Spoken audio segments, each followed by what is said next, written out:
നാട്ടുരാജ്യ ന്യൂസിലേക്ക് സ്വാഗതം. 10/8/2024 ഇന്ന് 6 മണിക്ക് തൊടുപുഴയിൽ പ്രതിഷേധ അഗ്നി. ബംഗ്ലാദേശിൽ ഇസ്ലാമിക ഭീകരവാദികൾ നടത്തുന്ന ഹിന്ദു വംശഹത്യയിലും ക്ഷേത്രധ്വംസനത്തിലും എതിരെ പ്രതിഷേധിച്ചുകൊണ്ട് ഹിന്ദു ഐക്യവേദി തൊടുപുഴ താലൂക്ക് യൂണിയൻ്റെ നേതൃത്വത്തിൽ സിവിൽ സ്റ്റേഷന് മുന്നിൽ പ്രതിഷേധ യോഗം സംഘടിപ്പിച്ചു. ഒരു മതരാഷ്ട്രമായി പാകിസ്ഥാൻ രൂപം കൊണ്ട സമയത്ത് ഭാരതം മതേതരത്വ രാഷ്ട്രമായി നിലവിൽ വന്നു. ആ ഹൈന്ദവ ജനതയെ മതം മാറ്റിയും കൊല ചെയ്തും ഇന്ന് പാകിസ്ഥാനിൽ വളരെ ചെറിയ ന്യൂനപക്ഷമായി മാറിയിരിക്കുകയാണ് അവിടുത്തെ ഹിന്ദു ബൗദ്ധ ജനതകൾ. നമുക്കറിയാവുന്നതുപോലെ പാകിസ്ഥാനിൽ നിന്നും വേർപെട്ട 1957 കാലഘട്ടത്തിൽ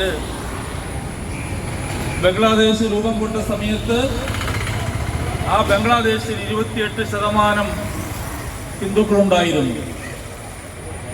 രേഖാമൂലമുള്ള കണക്കിൻ്റെ അടിസ്ഥാനത്തിലാണ് ആധികാരികമായിട്ട് ഇത് പറയുന്നത്. ഹിന്ദു സമൂഹത്തിൻ്റെ, ബൗദ്ധ ജനസമൂഹത്തിൻ്റെ, മറ്റ് ന്യൂനപക്ഷ വിഭാഗത്തിൻ്റെ സംഖ്യ ഇന്ന് കണക്കെടുക്കുന്ന സമയത്ത് 7.5% മാത്രമാണ്. അവിടുത്തെ ന്യൂനപക്ഷങ്ങളായിട്ടുള്ള ഹിന്ദു ബൗദ്ധ ന്യൂനപക്ഷങ്ങൾ എവിടെ പോയി എന്ന് നാം ഒന്ന് വിലയിരുത്തുന്ന സമയത്ത് നമുക്ക് മനസ്സിലാക്കാൻ സാധിക്കും.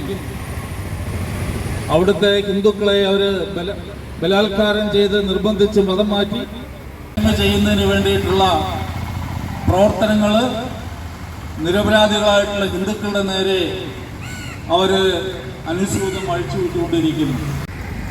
നാം ആലോചിച്ച് നോക്കും, അവിടുത്തെ ന്യൂനപക്ഷങ്ങളെ സംരക്ഷിക്കേണ്ട അവിടുത്തെ ഭരണകൂടം ആ ന്യൂനപക്ഷങ്ങളെ സമ്പൂർണമായും കൊല ചെയ്തും മതം മാറ്റിയും അവിടെ ന്യൂനപക്ഷം ഇല്ലാതായി സമ്പൂർണമായിട്ടുള്ള മാറ്റാൻ വേണ്ടി